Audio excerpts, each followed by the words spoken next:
Good morning, ma'am. Good morning, classmates. So today, we will be discussing all about the Chapter 9, which is the Service and Product Design, and it will be reported by yours truly, Ms. Dakara, together with my group mates, Ms. Dante and Mr. De Vera. For our learning objectives, at the end of this chapter, you should be able to familiarize the product development cycle, understand the importance of prototyping, service and product design, learn methods of generating, evaluating, and testing product ideas, study the models of innovation and the marketing and technology interface, and learn methods of evaluating and monitoring the success of launch. So let's proceed with the introduction. So let's start with a simple idea. So when you think of a business, whether it's a travel agency, a hotel, or even an airline, what do we usually associate with it? So it is the product or service it offers. So this chapter, we're studying to focus on what kinds of products exist in the tourism industry, and also explain important ideas related to service and product design, basically how tourism businesses create and shape what they offer to meet customer needs. The first one that we have is the product development cycle. So let's think of a product like it's a human life. It's born, it grows, it matures, and eventually it might fade away. So that's what we call the product development cycle. And every product or service goes through it, including those in the tourism industry. The following are the different stages of a product development cycle.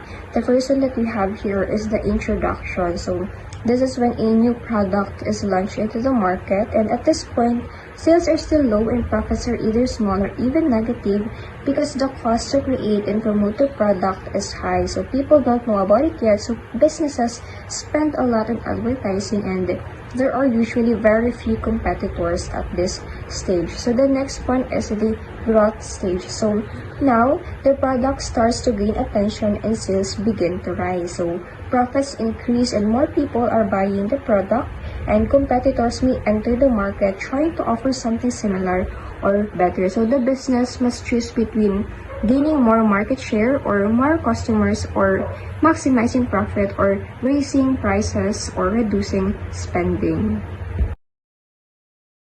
Next step that we have is the maturity stage. So sales are still strong and profits are high, but growth starts to slow down and the product is now well known, but the market is becoming saturated. So competition is tough and businesses start using strategies like price wars, heavy promotions, product upgrades, or targeting new markets. So last stage is the decline stage. So this is when sales and profits start dropping, customers lose interest or shift to better options. So market share goes down and businesses might lower prices, cut back on promotions, exit the market, or redesign the product to make it fresh again. So why this is important? So businesses need to know where their product stands in this cycle so they can plan ahead, and this kind of thinking is called product life cycle analysis, and it helps businesses answer questions like, should we invest more in this product?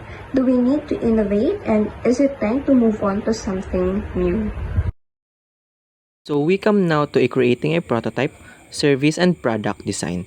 So first, what is prototype? So a prototype is a preliminary model or mock-up of a service or product that allows designers to test its functionality, user experience, and overall effectiveness before the final version is produced or launched. What is tourism product? So a tourism product is anything offered by a business to customer for their use, purchase, or consumption. It can be tangible or intangible. Tangible products. So, tangible products are physical goods that tourists can purchase. So, these are some example of tangible products. So, souvenirs, food and beverages, accommodation, and transportation. So, next one is the intangible products. So, intangible products are services or experiences that tourists can enjoy. So, we have here the guided tours, spa treatments, entertainment, cultural events, and lastly is the composite products. So, composite products combine tangible and intangible elements to create a complete tourism experience. So, dito naman, ang example naman ng mga composite products is yung package tours, cruise vacations, and lastly is yung adventure trips.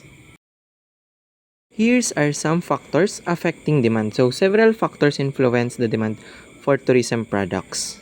So first is the competitors. So tourists have many options to choose from when planning trips.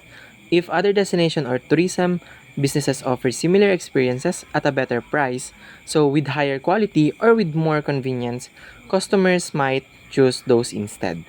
So next one is the availability of substitutes. So substitute products are alternative ways to satisfy the same need or desire. So in tourism, this could be a different location, modes of travel, or types of vacation. So the more substitutes available and the more sensitive customer become to price and quality. So the third one is the awareness. So if people don't know your tourism product exists, they won't demand it. So awareness comes from marketing, mga social media, word of mouth, and tourism campaigns. So high awareness often leads to higher interest and visits. So for the fourth one is the expectation of customer about the product. So tourism base their decision on what they expect to experience. So expectation can be influenced by reviews, recommendations, mga advertising, or mga personal values. So if expectation are highly unlikely to be met, kumbaga, yung demand nag-i-increase. So if tourists expect poor service or kumbaga mga unsafe conditions, so syempre, kumbaga yung demand man is nag-decrease. So the last one is the characteristics of product. So unique features, quality, location, pricing, and the overall appeal of the tourism product directly impact how attractive it is. So, kumbaga, products that are safe, mga accessible, engaging, and offer good value are more in demand. These are some elements of a tourism product. So, first is the main product. So, the main product is often the foremost reason why the customer is buying. So, it is the centerpiece element of what the entrepreneur is selling. So, kumbaga, yung main product is the core experience or main attractions that motivates a tourist to visit.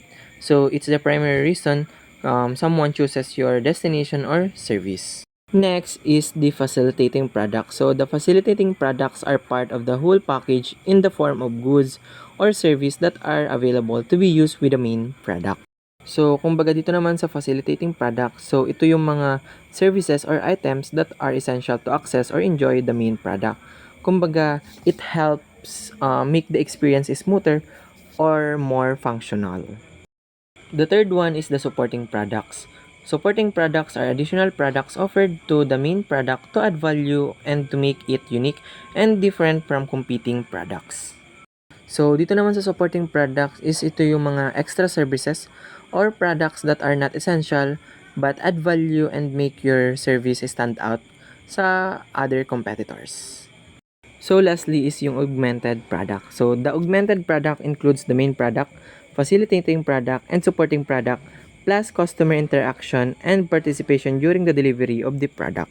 So, dito naman sa augmented product, so this is the complete tourism experience, including the main, facilitating and supporting products, and plus the customer interaction, ambience, service quality, and emotional connection during delivery.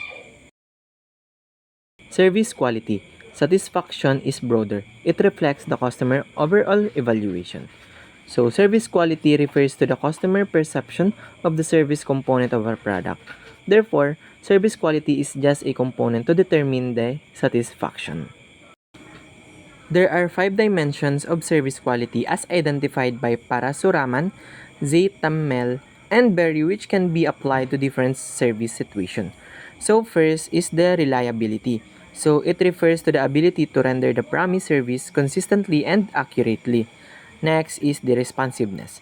Eagerness of employees to help and provide prompt service to customer requests, problems, and complaints. The third one is the assurance. It refers to the ability of the business and its employees to inspire, trust, and build confidence. So the fourth one is the empathy. So denotes personalized attention provided by a business to its customers. And lastly is the tangibles.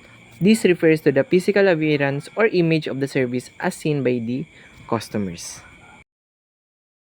Evaluating online service quality. So, the core service dimension, ito yung kumbaga yung mga for smooth service. First is the efficiency. So, kumbaga ito yung ease of access and use of the site. So, next one is the fulfillment. Sites promises are met. Kumbaga, sites deliver as promised. Third one is the system availability. Site function properly. So, the fourth one is the privacy. Kumbaga, yung customer information is safe and secure. Service recovery dimension. So, dito naman is yung mga for issue handling. So, dito naman sa service recovery dimension, include the following. First is the responsiveness. So, handling of problems through the site. Next is the compensation. Remunerates customer for problems. And lastly, yung contact customer. So, assistance through phones or online representatives. The role of service culture.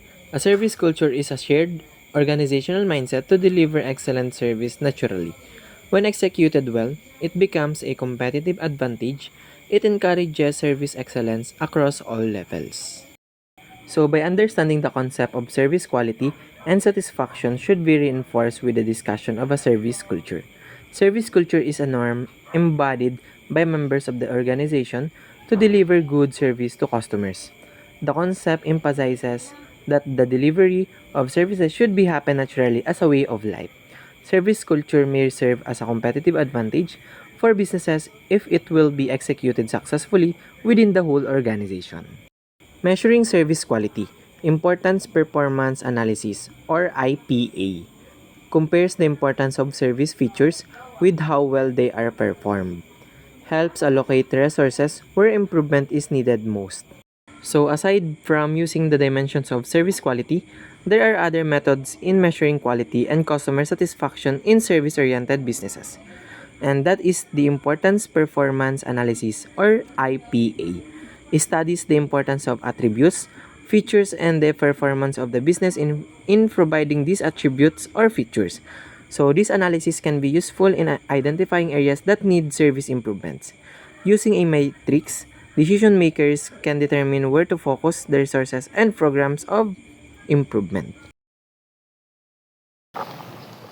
As to the product and service descriptions, we have market segmentation and positioning, differentiation and communication, their pricing and value proposition, design of the service, and the service process. So, kapag ang isang business is naiintindihan talaga nila kung ano yung mga needs ng customers, mas madali silang nakakapag-produce ng products na may better value para sa mga customers nila or para sa mga tao. So, ibig sabihin, kung alam natin kung ano talaga yung gusto at hinahanap ng market mo, so mas may chance kang makapag-offer ng something na useful, relevant, at talagang appreciated ng customers. So, hindi lang basta-basta benta, kundi yung tipong babalik-balikan ka nila kasi worth it yung mga product mo. So, for market segmentation and positioning, so sa panahon ngayon, sobrang importante ng target marketing sa mga negosyo. Why? Kasi imbes na magulo or sabog-sabog yung marketing natin sa lahat ng tao and pleasing everyone to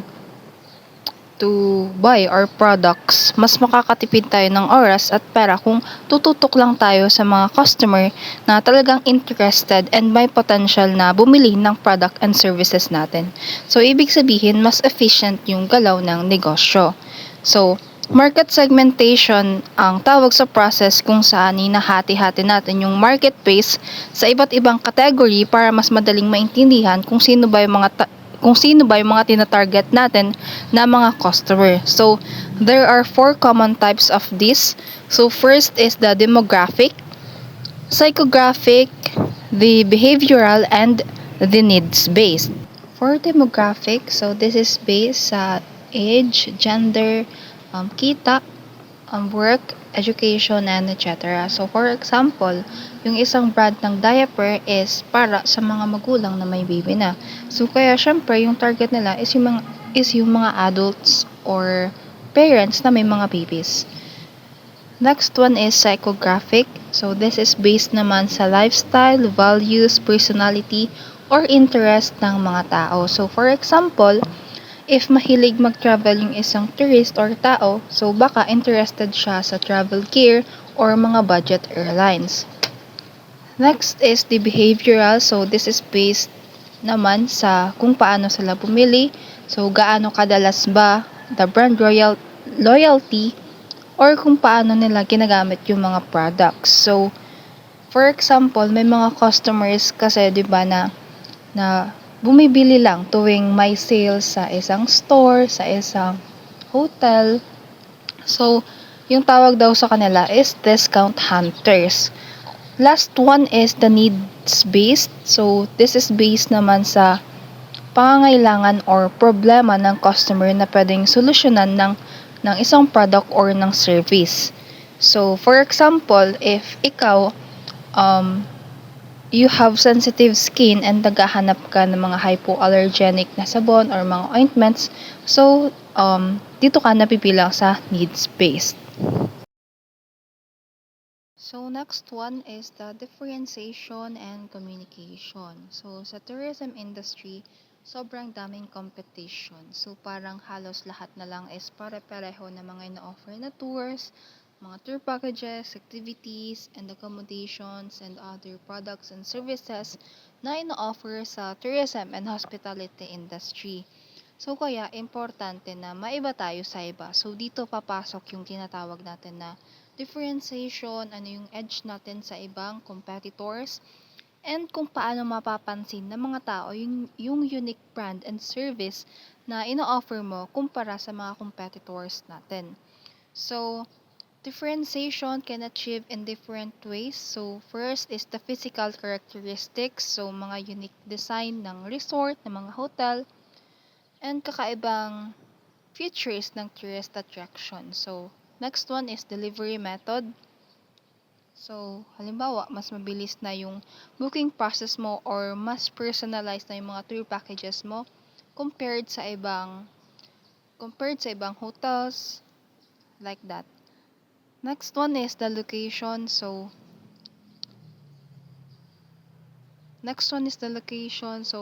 if may access ka sa spots na hindi pa madalas puntahan ng iba or bago sa paningin ng mga turista. So, that is also an edge. Next one is the resources. So, like local guides, mga authentic experiences or exclusive access. Next one is the application. So, kung paano natin na-apply or i-represent yung mga service natin in a creative and useful way. So, if we already achieve the types of differentiation, the next one, the next step is the communication. So, kailangan nating ma-deliver sa target market natin kung bakit ba tayo kakaiba and kung bakit mas okay tayong piliin yung mga products or services natin kaysa sa iba. So, pwedeng through social media, website, vlog, or kahit sa mismong customer service na meron tayo. Next one is the pricing and value proposition. So, the price is yun yung halaga na binabayaran ng mga customer para sa isang specific product and service. So, kapag tinaasan natin yung presyo, pwedeng tumaas yung kita natin if willing pa rin bumili yung mga customer. So, kapag binabaan naman natin yung price, there are chances na dumami yung benta, but we need to make sure na di tayo malulugi. Kaya kailangan swak yung presyo natin sa value na binibigay natin sa ating mga customers. So, dito na papasok yung value proposition. So, the value proposition is, ito yung dahilan kung bakit worth it yung presyo ng products or service mo. So, for example, if medyo mahal yung tour packages na pinopose mo sa isang group of students na kailangan mag-tour, pero in the tour packages is all included the meals, the tour guides, and the comfy transportation and the accommodation. So baka mas matanggap pa to ng mga customer natin kesa sa mga murang tour packages na hassle naman and may hidden charges. Next one is the design of the service. So, kapag sinabi nating design of the service, hindi lang to yung tungkol sa itsura ng product or services or ng isang lugar. So, ito yung kung paano binuo or dinevelop ang isang service or product para mas maging maganda yung performance, mas efficient gamitin, and mas makadagdag ng value para sa isang customer. So, for example, sa isang hotel room, so hindi lang siya isang common room na merong bed, and comfort room. So, pinag-iisipan din ng business owners kung paano magiging comfortable yung mga guest nila. So, pwedeng maglagay sila ng mga soundproof walls para tahimik and hindi rinig ng ibang guest sa other rooms. So, minsan nilalagyan din nila ng smart TV or the ambience or the layout ng room is more relaxing. So, lahat ng to is bahagi or included sa service design. So, ang goal nito is gawing magaan, sulit, and memorable yung experience ng customer kahit na simpleng bagay lang or common room nga yung inavail nila. Lastly is the service process. So now, the service process is also called as the flow chart. So ito yung step by the step na paraan kung paano binibigay yung service from the start until the end of the journey of the customer. Lastly, we have the product and service innovation. So let's talk about how new ideas become real things, whether it's a new tour package, hotel service, mobile booking app, or anything in tourism. So this whole process starts with three important words: the creativity, design, and innovation. So creativity is the ability to think outside the box, and it's when we imagine new ways to do things, create new experiences, or come up with fresh ideas. Si design naman is about visualizing and planning those ideas, and it's how we make the idea real and structured. And si innovation is when we introduce something new and improved, something that stands out and provides value. So creativity sparks the idea, design shapes that idea, and innovation delivers the idea to the customer. So we have here the service innovation. So now, let's focus on services, which are a big part of tourism. And service innovation means changing or improving how services are delivered, either within a company or across an entire industry. So forms of service innovation can include radical or major changes in service operations, offering new services to existing clients, offering existing services in new ways or formats, adding extra services or augmentation, and changing how the service looks or feels for the style. So, example of this is a resort adding AI-powered booking assistants, eco-friendly tours, or mobile check-ins, and these are all service innovations. So how innovation happens? So innovation doesn't happen overnight and it follows several steps. The first one is the concept generation. So this is the brainstorming phase and ideas come from customers, employees, competitors, or research. So example is tourists say they want more local food experiences. So the business starts thinking of food tours. So next is the screening and analysis. So ideas are evaluated and questions asked is it possible to do? Will customers like it? And will it bring in profit? So next is the initial design. So once an idea passes the screening, a prototype or plan is made. So example is creating the route for the food tour, picking restaurants, setting schedules. So and then we have the evaluation and improvement. So the initial design is tested and refined. So example is that try the tour with a few guests and ask for feedback. So lastly, we have the trial and testing. So this is where prototypes or pilot tests are done to see how real customers react before the full launch. So example is the offer a soft opening of the tour to see how it performs and make final adjustments. So why this matters in tourism? So in the tourism industry, where trends change fast and competition is high, being creative and innovative is a must. So tourists are always looking for something unique, comfortable, and memorable, and that's why businesses need to constantly innovate to stand out and succeed. So that is all for our topic. So I hope you learned something from our discussion. So thank you for listening.